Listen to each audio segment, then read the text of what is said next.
Guys, good day and good afternoon. So ngayon nandito tayo sa aking mini farm. Ayan. So andito lahat ng Tornado Armalite, no? So ipasilip ko sa inyo yung Tornado Armalite natin na talaga namang napaka-solid. So kaya binansagan itong Armalite, guys, kasi sobrang lakas mamalo, yung cutting, yung bilis. So nasa kanya talaga lahat yung cutting ability. So pasilip ko sa inyo yung mga bakante dito at yung iba kasi meron ng may-ari. So paubos na rin yung Armalite natin na Tornado na mga early bird. So sa local naman tayo kapag naubos ito. So saglit lang po ito, guys, no? Kasi lahat po ng binablog natin ay talagang almost sold out. So silipin natin. So guys, ito yung isang Tornado Armalite natin. Grabing gwapo. Oh, pagkagwapo, guys, no? So 5 na lang itong andito na mga early bird na pwede nyong gamitin. At sa next batch natin, next month ulit tayo maglalabas yung mga local banded naman natin na mga Armalite. Grabe yung itsura, guys, talagang napakagwapo. At yung, no, kita nyo ng postura. Medium to high station lang ang mga Tornado, guys, lalo pat puro. So bihira sa Tornado ang malaki. Almost talaga medium. Pero ito maganda nyo ipang-infuse sa inyong mga hatches para maging grabe yung palo. Pero ang ako advice ko is dapat puro para solid. Pero nasa sa breeders naman yan kung anong gusto nila. So yan yung number 1 na Tornado Armalite, guys, ha. Ipasilip ko naman sa inyo yung AK117 na Tornado.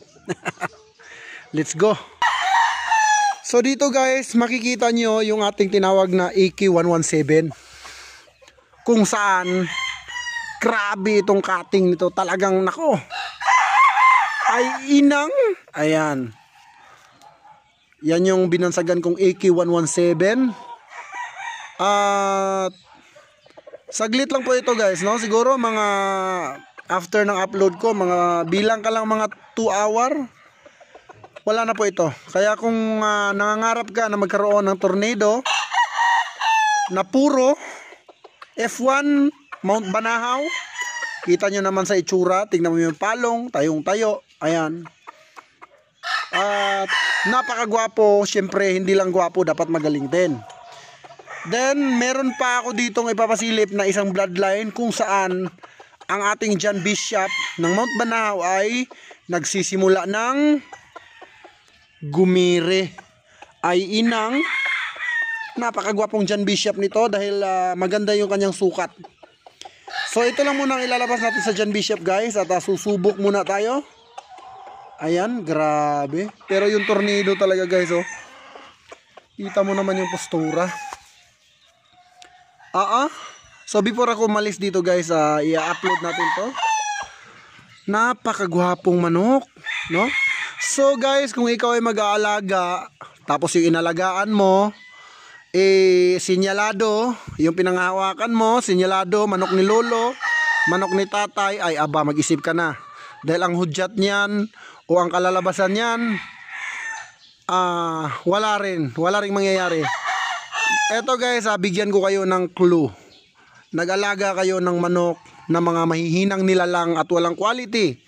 Inabot na sa inyo ng 3 years, wala pa rin bumili. Bakit? Kasi wala naman talagang bumibili sa manok na hindi quality. Yun ang realidad.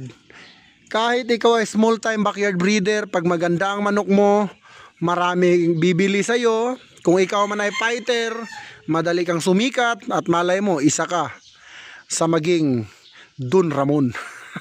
Totoo yan, guys, no? Napakadaming backyard breeders na sumikat sa Tornado Hatch, sa mga iba't ibang bloodline, kasi maganda yung mga inaalagaan nilang manok. Yung iba kasi puro lang sinyalado, manok ni tatay, manok ni lolo. Wala na po yan ngayon. Kaya tingnan nyo, guys, merong mga breeders na ang tatanda na ng manok nila pero walang bumibili. Hindi mo naman pwedeng irason na sikat yan, bibili ng manok niyan. Subukan ko mag-alaga ng Rhode Island Red o kaya Caber. Tignan natin kung may bibili sa akin. Wala. Bakit? Kasi nga po, hindi naman po yung may-ari ang bibilhin ng buyer. Ang bibilhin po ng buyer is yung manok. Okay? At ngayon, dahil maganda yung inaalagaan mong manok, no? Siyempre, yung buyer bibili sa'yo. Alam nga naman hindi bibili sa'yo. Siyempre, bibili sa'yo. At kung hindi man yan bumili, panalo ka pa rin kasi lamang ka na agad sa panalo. Lalong-lalo na dito sa Tornado. Ito, AK117 ito kasi ito ay multiple cutting ability. Super speed. At higit sa lahat, pure Tornado Hatch F1 Mount Banahaw. So yun lang ating vlog for today mga boss. Shoutout nga pala sa mga breeder ng baka, baboy, kambing. Maraming salamat sa pag-comment ninyo sa mga videos ko. Naway dumami ang inyong alagang baka, ang inyong alagang baboy at ang inyong alagang kambing. Dahil ngayon ay tag-ulan. Ang mga kambing, baka, kabayo, yung mga breeder niyan, matataba po ang inyong mga alaga. So maraming salamat. God bless you all mga boss. Mabuhay ang bayang sa Bungero. Screenshot lang mga idol. And then PM